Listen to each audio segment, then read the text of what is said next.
হৈ উঠা নাই নেকি আপুনি জীৱনত কিবা এটা কৰিবলৈ বিচাৰিছে কিন্তু হৈ উঠা নাই নেকি আপুনি জানেনে আপোনাৰ আমাৰ জীৱনত বাস্তুৱে যথেষ্ট প্ৰভাৱ বিস্তাৰ কৰে যদি বাস্তুদোষ আছে এই বাস্তুদোষ কিদৰে আঁতৰ কৰিব লাগে এই গোটেই বিষয়বোৰ আমি আলোচনা কৰিম আমি আমন্ত্ৰণ জনাই আনিছো তন্ত্ৰ সাধক দিব্যজ্যোতি শাস্ত্ৰী দেৱক প্ৰথমে আপোনাক স্বাগতম জনাইছো জীৱন মূল্য সমস্যা থাকে কিন্তু কিছুমানৰ ক্ষেত্ৰত দেখা যায় যে বহুত বাঢ়ি যায় প্ৰত্যেকটা মানুহৰ আপোনাৰ গ্ৰহ জামাই কি কৰো আপোনাৰ ৰাহু বেয়া মংগল বেয়া শনি বেয়া কাৰণে এইবিলাক ষ্ট্ৰং প্ৰচাৰ খালি যে আপোনাৰ গ্ৰহ বেয়া কাৰণে যে মানুহৰ সমস্যা হেই নহয় যে আপুনি চাব আপোনাৰ বাস্তুৰ কাৰণে হ'ব পাৰে আপোনাৰ যেটা আপোনাৰ ঘৰ ভাড়া আছে বা নিজৰ ঘৰ আছে য'ত আছে তাতে বাস্তু যদি ইমবেলেন্স থাকে তেনেহলে কিন্তু আপোনাৰ লাইফত বহুত প্ৰব্লেম কি আমি যিমান বিজি থাকো 24 ঘণ্টাৰ মাজতে আমি কিন্তু 10 ঘণ্টা বা আমি ঘৰত থাকো যিমানে আমি 14 ঘণ্টা বাহিৰ থাকো তো যিমান বাকি 10 ঘণ্টা যদি আপোনাৰ ম্যাক্সিমাম 24 ঘণ্টা 10 ঘণ্টা ঘৰত থাকো তাহলে মানুহৰ ঘৰটো ইম্পৰ্টেন্ট কি তাহলে তাতে যদি আপনি ইমবেলেন্স বা নেগেটিভ ইমপ্যাক্ট বা যে আই থাকে তাহলে আপনি সাকসেসফুল নহয় তো প্রত্যেকটা মেম্বার লগত একটা কানেকশন থাকে কিছুমান হয় আপনার ঘরে 4টা মানুষ 3টা মানুষ ঘরে খুব ভালো গৈ আছে কিন্তু এজন মানুষ বেয়া তো এজন লড়া চলির কারণে আপনার বা হাজবেন্ডের কারণে ওয়াইফের পুরো ঘরের আপনার যেটা আপনার পুরো পরিবেশটা পুরো বেয়া হয়ে যায় তো বাস্তু ইম্পর্টেন্ট প্রত্যেকটা গ্রহ লই মানুষ ইম্পর্টেন্ট আপনার কি হয় না মানুষ ভালো ইনকাম করি আছে খুব না ইনকাম করি আছে সব আপনার ঘর প্রত্যেকটা মেম্বারের হেলথ ইস্যু এটা টাকা পয়সা এনে ওলাই আছে তো বাস্তু তো মানিব লাগিব প্রত্যেকটা ফ্যামিলি মেম্বার মানিব লাগিব কে গ্রহ এনেকে নহয় গলে খালি আমার ইনকাম নহয় কিন্তু প্রত্যেকটা মানুষের মিলি এটা বাস্তুর সমস্যা থাকে মানুষের ফিউচার আহি থাকে আর কি হয় কিছুমান আপনার বহুত ইনকাম করে সুকান্তি যেটা সুকান্তি নাই কিয় কারণ সুকান্তি ইমান নাই কিছুমান আপনার মানে লড়া চলি খুব মানে সবকিছু দিয়ে আছে সবকিছু সুকান্তি নকরে কাজিয়া হয়ে থাকে হাজবেন্ড ওয়াইফ রিলেশনটো বেয়া হয়ে থাকে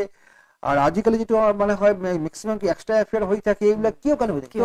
বাস্তু যদি আপনি নেগেটিভ ইমপ্যাক্ট হয় তেনার বেয়া হয় প্রথমত অগ্নিকোণর কিন্তু অগ্নি পূর্ব আর দক্ষিণ কোণ এটি অগ্নিকোণ তাতে যদি আপনার বেডরুম হয়ে থাকে হাজবেন্ড ওয়াইফর প্রথম বিয়া করে যদি মাস্টার বেডরুম হয়ে থাকে তেনে এই ঘরের কেটা সুখ শান্তি কেতিয়া নহয় কারণ প্রত্যেকটা মেম্বার লগত তার অ্যাডজাস্টমেন্ট নহয় কিছুমান থাকলে ঘরে খুব হাল্লা কালচা হয়ে থাকে এই চিৎকার হয়ে থাকে এইগুলো হয়ে থাকে কিয় কেন হয়ে থাকে এটো হল আপনার অগ্নিকোণত যদি আপনার মাস্টার বেডরুম হয় তেনেহলে এনেকা প্রবলেম হয়ে থাকে হয় আর লগতে আমি কেনে ধৰণে খজাব লাগিব বাস্তুৰ নিয়ম মানি আপুনি যদি কয় কেনেকৈ আমি ঘৰখন ৰাখিম প্ৰথমত আমাৰ বাস্তু হিসাবত আপনাৰ ফুলতে মানুষ কিন্তু মানিব পাৰে না কেন আমাৰ কি হয় আপনি আজিকালি তো আপনাৰ গুৱাহাটী বা যত জায়গা আপনি নিজেৰ ঘৰ নিজেৰ ফ্ল্যাট কৰে আছে তাতে বাস্তু কেনেকা সজাব তো বাস্তু সৰু সৰু টিপস দি দিম মই এইবিলাক কৰিলে অকমান ইম্প্যাক্ট হ'ব আপুনি বাস্তু যত আপনি ঘৰ কৰিব দুটা জিনিস আপনি চাব লাগিব প্ৰথমত পানী ক'ত আছে পানী ক'ত আছে টয়লেট ক'ত আছে বাথরুম ক'ত আছে আর আপনার হল কিচেন ক'ত আছে এই তিনটা বস্তু প্রথমে চাব তিনটা বস্তু যদি আপনার বাইরে তো ঘর যদি ইমব্যালেন্সের জায়গা থাকে এটা নেগেটিভ প্লেসমেন্ট থাকে কেটা সুখ শান্তি কেতিয়া নহয় যদি আপনার যদি ঈশান কোণত যদি আপনার টয়লেট থাকে বা আপনার যদি কিচেন থাকে তেনেহলে আপনার ঘর কেতিয়া সুখ শান্তি নহয় টাকা পয়সা সেভিংস কৰিব নোৱাৰে আর হেলথ ইস্যু থাকিব আর বিশেষ করে মই চাইছো মই ঈশান কোণত যদি যার ঘর মানে কিচেন থাকে বা উঠা সিঁড়ি থাকে বা আপনার স্টোর রুম থাকে সেই ঘরত লড়া ছোৱালী সুখ শান্তি নহয় লড়া ছোৱালী ভাল নহয় লড়া হলে শরীর তার খং বোধ থাকিব লড়া হলে সদায় আপনার ভুল বুঝিব মানে কিবা প্রবলেম থাকিব আর যদি আপনার অগ্নিকোণত যদি আপনার তাতে যদি বাথরুম থাকে বা টয়লেট থাকে তাহলে আরো হয়ে গেল আরো ফাইন্যান্সিয়াল প্রবলেম এখানে বৃহস্পতি স্থান শুক্র আর লক্ষ্মী স্থান করে থাকে মানে পশ্চিম আপনার উত্তর আর পূর্ব হল আপনার হলো কুবের স্থান মানে ধনস্থান মানে যেখানে টাকা পয়সা সেভিংস হয় আর পূর্ব আর দক্ষিণ হলো আপনার হলো লক্ষ্মী স্থান মানে টাকা আহিব টাকা যাব তাতে যদি আপনার যে ইমব্যালেন্স হয়ে যায় তাহলে বরবাদ হয়ে ঘরে মানে অশান্তি আর চাই লাগি কিবা এটা সমাধান যদি আমি সমাধান এটা মই দি আছো মই বাস্তু কাৰণে মই দি আছো বাস্তু প্ৰথম কাম কৰিব প্ৰথমতে এটা আহক গাছ এটা অমাৱস্যা অথবা পূৰ্ণিমা বা যিন কৰিব এটা আহক গাছ পাত ফ্ৰেছ পাত আনিব যেদিন পাতটো আনিব তাৰ আগৰ দিনা আপোনাৰ ঘৰত গৈ যিটো গছৰ পৰা আপুনি পূজা পাঠ কৰিব পূজা পাঠ কৰি অকমান আপনি কি করবে গোলাপ জল লব গোলাপ জলের আপনার গোলাপ জল লই আপনি তাতে অকমান একটু ফ্রেশ করে ধুই লব ধোয়ার পিছত আপনি তাতে আপনি হল একটা লেবু টেঙা দিব লেবু টেঙা দি আপনি কলা কাপড়ত আপনি কলা কাপড় বান্ধি আপনার ঘরের মেইন এন্ট্রান্স আপনার হ্যাং মানে ওলামে রাখিব পারে অথবা আপনার দোকানে রাখিব পারে অথবা আপনার অফিসে রাখিব পারে তো এটু যদি করে বাস্তু নেগেটিভ যে থাকে তার উপকার পাবো একটু মাহত একবার চেঞ্জ করিব তাহলে আপনি ভাল ফলটা পাবো কিন্তু আপনার আচলতে বাস্তু বুলি ক'লে আপুনি যেনেকৈ ইতিমধ্যে কৈছে যে আজিকালি মানুহ ভাড়া ঘৰত থাকে বা ফ্লেটত থাকে, নিজৰ মতে সাজিব নোৱাৰে। এনেকুৱা যদি কিবা এটা এনেকুৱা ধৰণৰ বিসংগতি থাকে তেতিয়া তেওঁলোকে কি ধৰণে বুজিব বা কেনেকে গোটেই বিষয়টোক ল'ব লাগে? প্ৰথমতে যদি ক'লো আপোনাৰ কিচেনটো মেইন কৰিব, কিচেন কিছুমান ক্ষেত্ৰত আৰু কিচেন যদি আপুনি ফ্লেট যদি আপুনি লৈ আছে কালাৰটো চাব লাগিব। কিছুমান ক্ষেত্ৰত আজিকালি কিচেন সব আজিকালি সৰু সৰু কিতাপ বা আমাৰ ইউটিউবত বা হোৱাটছএপ ফেচবুকত আহি থাকে ৰিলচ বিলাক, তাতে ক'লে আপোনাৰ অগ্নিকোণত কিচেন কৰিব লাগে। তো অগ্নিকোণত কিচেন ভাল, কিন্তু তাতে কালারটো চাব লাগবে। তাতে যদি আমার তাতে যদি আমার রেড বা পিঙ্ক কালার, রেড পিঙ্ক বা অরেঞ্জ হব লাগে। তাতে যদি আপনার কিচেন কেনে মানে অগ্নিকোণে কিচেন কৰিছে, খুব ডাঙৰ কথা আপুনি কৈ আছে। আমি পাতিম কথাখিনি যে কোনটো কোঠাত কি কালাৰ, সেইটো খুবেই গুৰুত্বপূৰ্ণ কথা, আমি পাতি যাম। কিন্তু এইখিনিতে এটা ফোন কল লৈ লৈছো। হয়, আপুনি ক'ৰ পৰা কৈছে? আপোনাৰ জন্মৰ সময়, তাৰিখ, মাহ, বাৰ, দিন জনাওক। হয়, মই হৰবগাঁৱৰ পৰা ক'লো। হয় হয়, মোৰ ডেট অফ বাৰ্থটো হৈছে 1995। ডেটটো কওক। 2 জানুৱাৰী 1995। আৰু জন্ম হৰবগাঁও। হয়, কওক। জন্মৰ সময়টো হৈছে ৰাতিপুৱা 5:12। মই হৰবগাঁও গৈ আছো আপোনাৰ 27 গৈ আছো এইটো মাহত। এই মাহৰ 27? হয় হয়, এপ্ৰিল মাহত 27 গৈ আছো। প্ৰথমত আপোনাৰ হৰস্কোপৰ যেটো মেইন হল লগ্ন বৃশ্চিক লগ্ন, রাশি হল আপনার ধনু রাশি, লগ্নত বৃহস্পতি শুক্র বই আছে। শুক্র বৃহস্পতি দেবগুরু দত্তগুরু বই থেকে কি হয়, আপনি যিকোনো কামত আপনার কর্মস্থানত খালি একটা যেটা প্রবলেম ফেস কৰিব লাগিব, কারণ আপনি যেটা ভাবি আছে এটা নহয়। কেন বৃহস্পতি হল দেবগুরু, শুক্র দত্তগুরু, দুটা কানেকশন যদি হয় আপনার যিকোনো কৰ্মক্ষেত্ৰত আননেসেসাৰি প্ৰবলেম মানে আপনাৰ কৰ্মস্থলে বাধাবিলাক আহি থাকে। এইটো প্ৰথম ঠিক কৰিব। আৰ লগতে হল আংশিক কালসৰ্প চাব, আপনি কালসৰ্প কিয়ৰ কাৰণে হয়, উপর ফলে চাব কেতু বহি আছে, এতিয়া রাহু বহি আছে, প্রত্যেকটা প্ল্যান ওয়ান সাইড হয়ে এখানে পুরো গ্যাপ হয়ে এটা কালসর্প যোগ। কালসর্প যোগ রেমেডি করক আর শুক্র বৃহস্পতি রেমেডি করক, ভাল ফল পাবো। আর নগাঁও হবৰগাঁও মই গৈ আছো, আহিব পাৰে। আপোনাক ধন্যবাদ জনাইছো। আচলতে সকলোৰে ফোন কল আমি জানো বহুজনে চেষ্টা কৰে, সকলোৰে ফোন কল লোৱা যেহেতু অনুষ্ঠানটোত সম্ভৱ নহয়, গতিকে দৰ্শকসকলক এইখিনিতে জনাই থব বিচাৰিছো যে মাহৰ 1, 2, 3, 4, 5, 7, 13, 19, 20, 28, 29, 30 গুৱাহাটীৰ বশিষ্ঠ চাৰিআলি পিলিংকাটাৰ ৰোডত শিৱ মন্দিৰ আছে। শিৱ মন্দিৰৰ কিছু আগবাঢ়ি গলে আছে কামাখ্যা তাৰাপীঠ সিদ্ধ জ্যোতিষী দিব্যজ্যোতি শাস্ত্ৰীদেৱৰ চেম্বাৰ। যিকোনো সমস্যা সন্দৰ্ভত সাক্ষাৎ কৰিব পাৰে। 6, 18 তাৰিখে মালিগাঁওলৈ যায়। মালিগাঁও বৰবজাৰত থকা চেন্ট্ৰেল বেংকৰ বিপৰীতে যি অট্টালিকা আছে, অট্টালিকাৰ প্ৰথম মহলাত চেম্বাৰ আছে। 8 আৰু 9 তাৰিখে বঙাইগাঁওলৈ যায়। বঙাইগাঁৱত মাংগলিক মন্দিৰ আছে, দেশৰ ভিতৰত প্ৰথম মন্দিৰ। কালসৰ্প মন্দিৰ আছে, দেশৰ ভিতৰত দ্বিতীয়, আমাৰ ৰাজ্যৰ ভিতৰত প্ৰথম মন্দিৰ। 10 তাৰিখে গোৱালপাৰলৈ যায়। হলি ইউথ ক্লাবত চেম্বাৰ আছে। গোৱালতলিতে আছে হলি ইউথ ক্লাব। 11 তাৰিখে পাঠশালা পাল জুৱেলাৰ্ছ অঞ্চলী বেংকত, অঞ্চলী ৰোডত থকা যি PNB বেংক, বেংকৰ কাষতে আছে। 12 তাৰিখে মৰিগাঁও সুবৰ্ণসাথী জুৱেলাৰ্ছত চেম্বাৰ আছে। 21 তাৰিখে Silapathar Pranita jewellers Sonari link road আছে। 22 তাৰিখে তিনিচুকীয়া ৰত্নগিৰি জুৱেলাৰ্ছ শিৱবাৰী ৰোডত আছে। 23 তাৰিখে ডিব্ৰুগড় অৰ্ণামেণ্ট পেলেচ সোণাৰপট্টিত থকা অৰ্ণামেণ্ট পেলেচত চেম্বাৰ আছে। 24 তাৰিখে ধেমাজি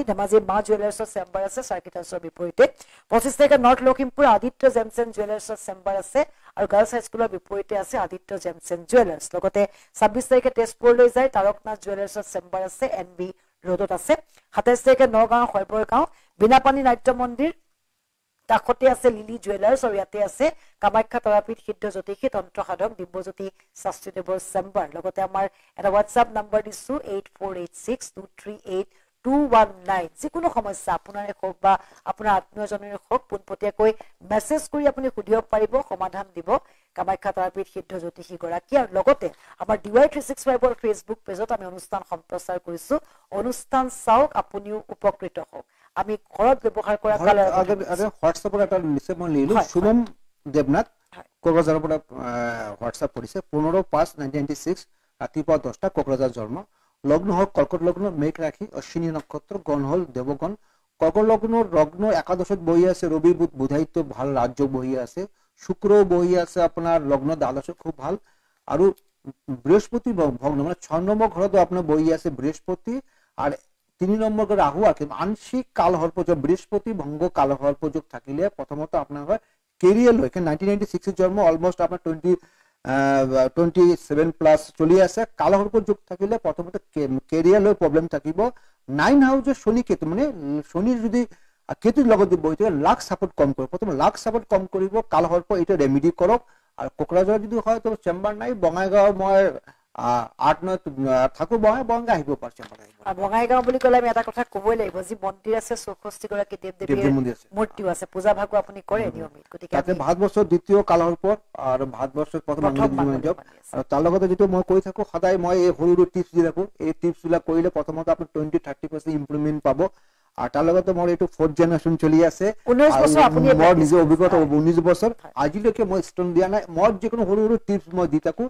এইবিলাক কৰক আৰু তন্ত্ৰ মন্ত্ৰ পূজা পাঠ সম কৰি ষ্টনৰ আচলতে দামো বহুত মানুহৰ সমস্যাই সমাধান হৈ যাব দামটো সমস্যা আপোনাৰ যিটো হয় আমি এটা ফোন কল লৈ লৈছো আপুনি বৰ ডাঙৰ কথা কিছুমান কৈছে কাৰণ এই কথাবিলাকৰ দ্বাৰা মানুহ উপকৃত হৈছে আপোনাৰ সমাধানৰ জৰিয়তে এটা ফোন কল আছে আমি লৈ লৈছো হয় আপুনি ক'ৰ পৰা কৈছে আপোনাৰ জন্মৰ সময় তাৰিখ মাহ বাৰ দিন জনাওক হেল্ল' হয় হয় মই পাৰ্থপ্ৰতিম ভূঞা হয় তেজপুৰৰ পৰা কৈছো হয় মোৰ জন্মৰ তাৰিখ হৈছে 15 অক্টোবৰ 15 অক্টোবৰ 1987 টাইম ক'ব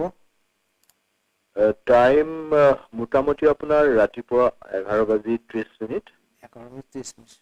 হয় জন্মস্থান ক'ত তেজপুৰ হয় তেজপুৰ জন্ম হৰস্কোপৰ যেটো মেইন হৈ আছে হৰস্কোপটো আপোনাৰ মেইন ৰাশি হ'ল কৰ্কট ৰাশি লগ্ন হ'ল আপোনাৰ ধনু লগ্ন ৰবি মংগল কেতু একলগত বহি আছে লগ্ন দশম স্থান কৰ্মস্থান কেন আপোনাৰ 1987 জন্ম খিনি আপোনাৰ মেইন কৰ্মস্থান কেন অলমোস্ট আপোনাৰ 36 প্লাস চলি আছে আপোনাৰ প্ৰথমত কৰ্মস্থানটো মেইন ইম্পৰ্টেন্ট লগ্ন দশম স্থানত যদি ৰবি মংগল খুব ভাল কিন্তু কেতু বহাতে কি হৈ আছে আপোনাৰ কিন্তু কৰ্মস্থানৰ কেৰিয়াৰ ক্ষেত্ৰত বহুত বাধা থাকিব আপোনাৰ কিন্তু 2024-2025 লৈকে কিন্তু আপোনাৰ কেৰিয়াৰ ক্ষেত্ৰত বাধা থাকিব এক প্ৰেজেন্ট যেটো আছে মানে আপোনাৰ মানে হৰস্কোপ যেটো আছে তাতে কিন্তু দশম স্থানত কেতু বহি আছে দশম স্থানত কেতু বহাৰ কাৰণে কিন্তু আপোনাৰ কিন্তু কেৰিয়াৰ আৰু কৰ্মস্থানৰ বাধা থাকিব কিন্তু বৃহস্পতি বহি আছে আপোনাৰ লগ্নত পঞ্চম স্থানত লগ্নপতি তো বৃহস্পতি পৰা কিন্তু আপনি অলপ সাপোর্ট পাবো শুক্র বহি আছে লগ্ন 11 হাউসত তো বৃহস্পতি শুক্র অলপ ভালো আছে কিন্তু মেইন হল গ্রহণযোগ কারণে কি হয়েছে কর্মস্থানে বাধা দুটো আপনি ঠিক করব পারে আপনি সাকসেসফুল অবশ্যই পাবো আপোনাক ধন্যবাদ জনাইছো যেটো এটা গুৰুত্বপূৰ্ণ কথা ঘৰত কি কালাৰ আমি দিম পাকঘৰৰ কথা পাকঘৰৰ কথা যেটো হয় আমাৰ কিছুমান ক্ষেত্ৰত পাকঘৰতে বহুত আপুনি যেটো কৈ থাকে আমি আজিকালি মডেলাৰ কিচেন বনাই থাকো তাই কি হয় আপুনি টাইলছটো আপোনাৰ কি হয় মই এনে চাই দেখো আপোনাৰ টাইলছটো হোৱাইট কালাৰ কৰি কাৰণ আপুনি অগ্নিকোণত কৰিছে অগ্নিকোণত আমি জানো অগ্নিকোণত কিচেন কৰিব লাগে আমি ইউটিউবৰ পৰা যিকোনো মই পাইছো তাতে যদি আপোনাৰ টাইলছ যদি কালাৰ যদি আপোনাৰ যদি হোৱাইট কৰে তাহলে আপোনাৰ লাভ কি হল তো অগ্নিকোণত কিচেন করে লাভ কি হল তো মডেলার কিচেন যেগুলো প্লাই বিলাক লাগাই আছে এইবিলাক আপনি তাতে লাইক হোয়াইট বা লাইট ব্লু লাগাই আছে লাইট ব্লু এটা লাভ কি হল তো প্রথমত আপনার যদি অগ্নিকোণ যদি কিচেন করে আপনার টাইলসের পর আরম্ভ করি আপনার মডেলার কিচেন যেগুলো রেড কালার কৰিব পাৰে অৰেঞ্জ কৰিব পাৰে অথবা পিঙ্ক কৰিব পাৰে এই তিনটা কালাৰ ছাড়া আপনি বেলেগ কোনো কালাৰ কৰিব নোৱাৰে যদি কালাৰ যদি কৰে তাহলে অগ্নিকোণে কিচেন ৰাখি আপনাৰ লাভ একো নাই উল্টা নেগেটিভ হয় তো এইবিলাক আপনাৰ সৰুৰে টিপস তো আলোটা টিপস হয় কিছুমান ক্ষেত্ৰত মই চাইছো মানে পাকঘৰৰ যেটো ওয়াল হয় আৰু আমাৰ যেটো টয়লেটেৰ যে ওয়াল দেৱালটো যদি একই হয় তার আরো একটা নেগেটিভ প্লেস আহি যায় কিছুমান মই চাইছো মানে কিচেনটো কৰিছে তাৰ লগ একই ওয়ালত আপোনাৰ নেক্সট আপোনাৰ টয়লেট ৰাখিছে তাতে যদি কৰে তেনলে আৰো 100% বেয়া হ'ব কি আপোনাৰ টয়লেট লগত কিন্তু কিচেন নহয় কেন কিচেন হল আমার লক্ষ্মী স্থান মানে বৃহস্পতি স্থান তাতে যদি আমার যদি শুক্র স্থান বৃহস্পতি শুক্র কানেকশন হয় শুক্র থেকে কইতে সাকসেসফুল বৃহস্পতি কইতে ফাইনান্সিয়াল তো সাকসেসফুল প্রত্যেকটা মেম্বার ন হব ঘর আর ফাইনান্সিয়াল লুজার হই থাকবে কিন্তু আমি কথা পাতি যাম আসলে ঘৰখন আমি সজালে নহব বাস্তু অনুযায়ী আমি ঘৰখন সজাব লাগিব তেতিয়াহে আমি জীৱনত সফলতা লাভ কৰিব পাৰিম আমি আলোচনা আগবঢ়াম কিন্তু এইখিনিতে খন্তেক হৈছে সময় হৈছে বাণিজ্যিক বিৰতি